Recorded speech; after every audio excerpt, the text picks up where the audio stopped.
Hello, Husky fans. Welcome to an all-new live edition of UC Sports. I'm Brandon Carney alongside Ryan Kim. Thank you for tuning in to Channel 14 and or YouTube Live. Ryan, what do we have for the people today? Yeah, well, Brandon, it's been a long, exciting week of UConn athletics, and we've got a lot to go over. The Skates and Hardwood is preparing for postseason play, while spring sports are just getting underway. And did I mention that football is on the horizon? Football? We've got all that and more. So don't go anywhere. UC Sports starts right now.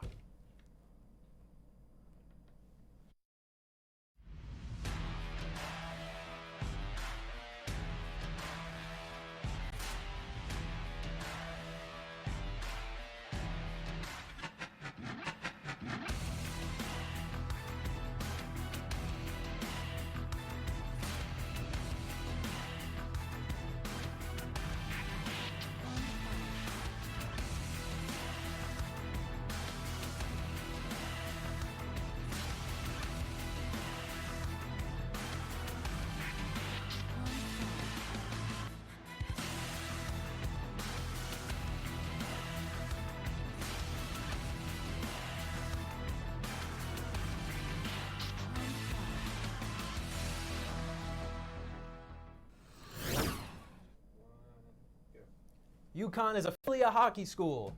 All right, maybe that's going a bit too far.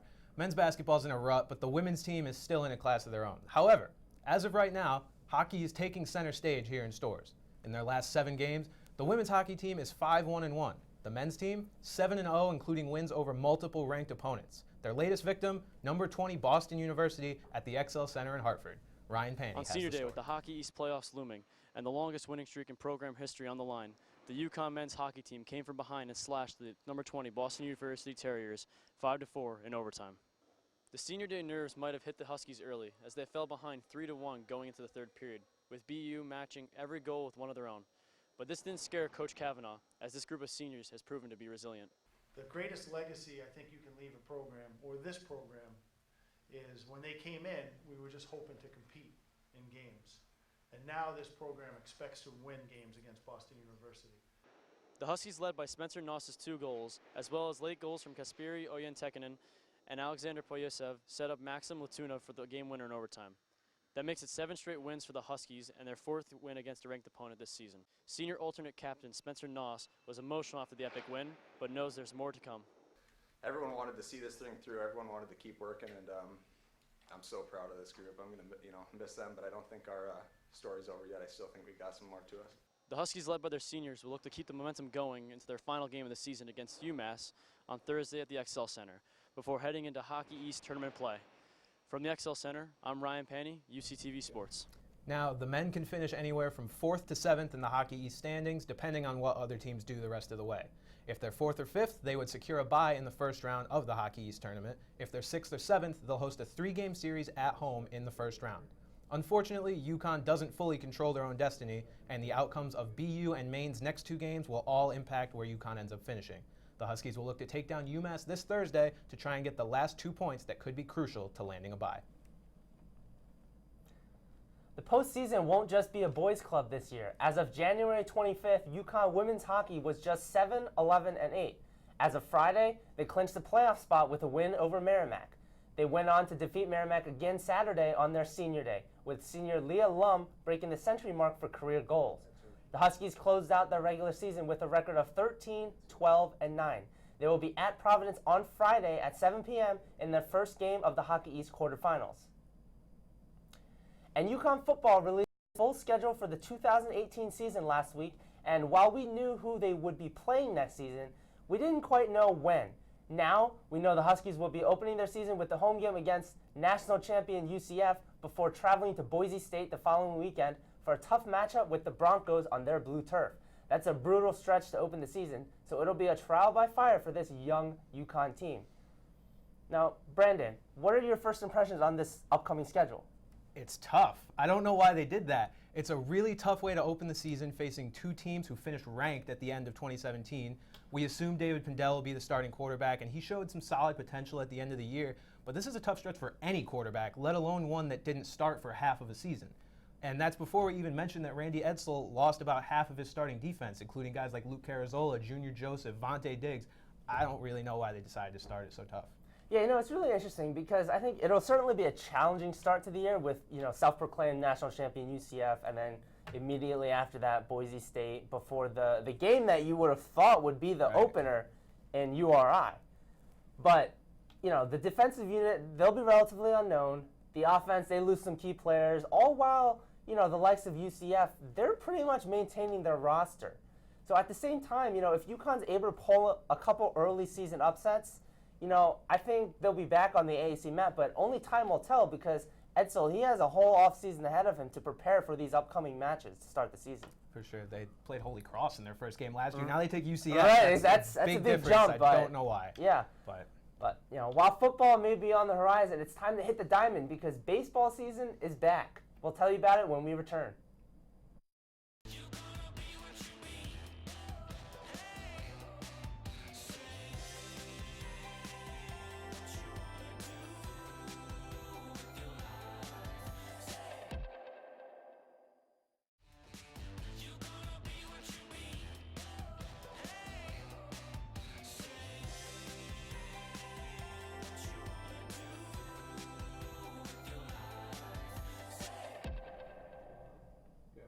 Baseball is back. Well, it's not back here, but it's back. UConn escaped the frozen tundra of stores and went down to Georgia to open their season with 3 games against 3 different Georgia teams, Kennesaw State, Georgia State, and Georgia Tech. The Huskies struggled in their season opener with projected first-round pick Tim Kate on the mound as he gave up 4 runs over 5 2/3 innings, leading to a 7-3 win for Kennesaw State. But UConn bounced back over the next 2 days, defeating Georgia State thanks to a 7-inning, 1-hit gem from sophomore lefty Mason Fiol, and then taking down Georgia Tech 9-7 after 10 innings. The offensive standouts from the weekend, right fielder Isaac Feldstein, who went 5 for 13 with 2 home runs, and the freshman Christian Fedko, who started 2 games and went 4 for 8, including 3 doubles. After their success on opening weekend, the Huskies landed back in the Baseball America Top 25 at number 25. They will head to Louisiana next to take on Southeastern Louisiana in a 3-game series starting Friday at 7 p.m. And UConn softball also began its 2018 season, traveling south to Florida and most recently South Carolina for a Coastal Carolina invite. The Huskies were swept and kept scoreless in their season-opening doubleheader where 6 players made collegiate debuts.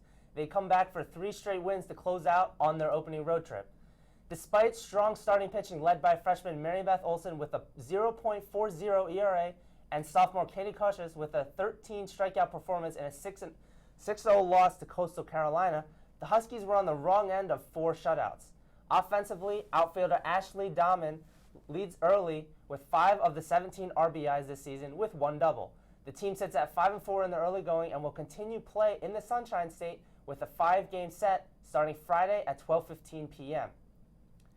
UConn men's basketball continued their run of disappointment this week, losing to Tulsa and then barely beating the second worst team in the AAC, East Carolina. But 2 storylines are forming as the season winds down. First, Tyler Polley may be finding his stride on offense as he scored 20 total points in his last 2 games, while 6 and 6 from 3. He had scored just 48 points all year before the stretch. The other story is Quinton Williams. Kevin Ollie said he was impressed with Williams' hustle and rebounding after the Wichita State game, where he had 8 rebounds in 24 minutes and implied he'd be getting more minutes. Williams has only played 4 minutes since then. Meanwhile, the women's team is strolling to the finish line of the regular season. After handling number 4 Louisville last Monday, Gino's squad doesn't have any major tests the rest of the way. But that doesn't mean they're taking their foot off the gas either, and the visiting Temple Owls found that out the hard way last night in Hartford. That's the final game at the XL Center for the UConn Huskies on the year, and for Kia Nurse and Gabby Williams, who finished their UConn careers perfect in Hartford. UConn stifled a sliding Temple team who struggled to shoot like in prior meetings without leader Aaliyah Butts, out since October with a torn ACL.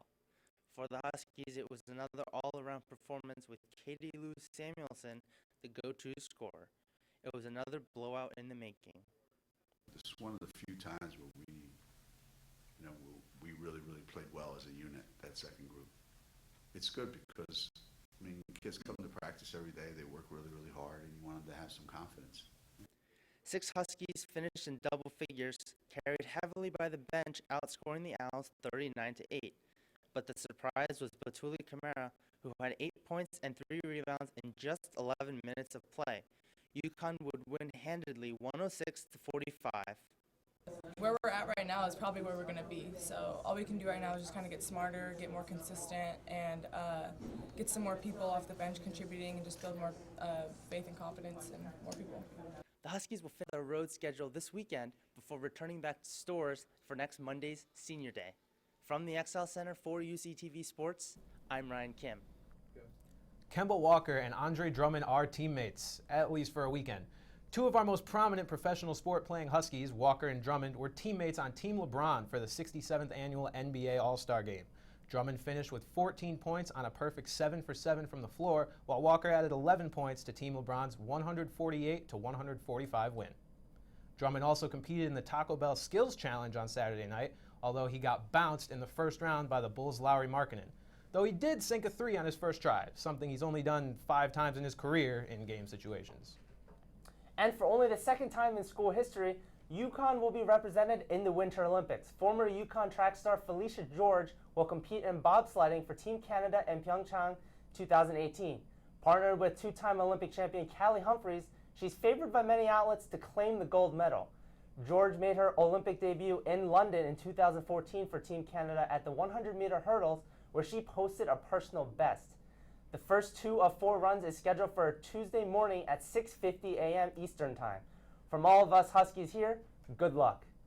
She isn't the only Olympian with ties to UConn.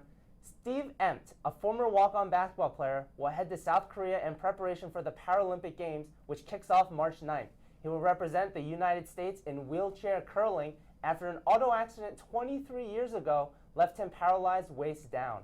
Now, that's an awesome story for Steve, but let's backtrack 1 second. You said 6:50 a.m. for Felicia George's run. That's way too early to watch, but you know what's not too early to watch? UC Sports, which will be on again next week, 7:15 p.m. on Channel 14 and YouTube Live.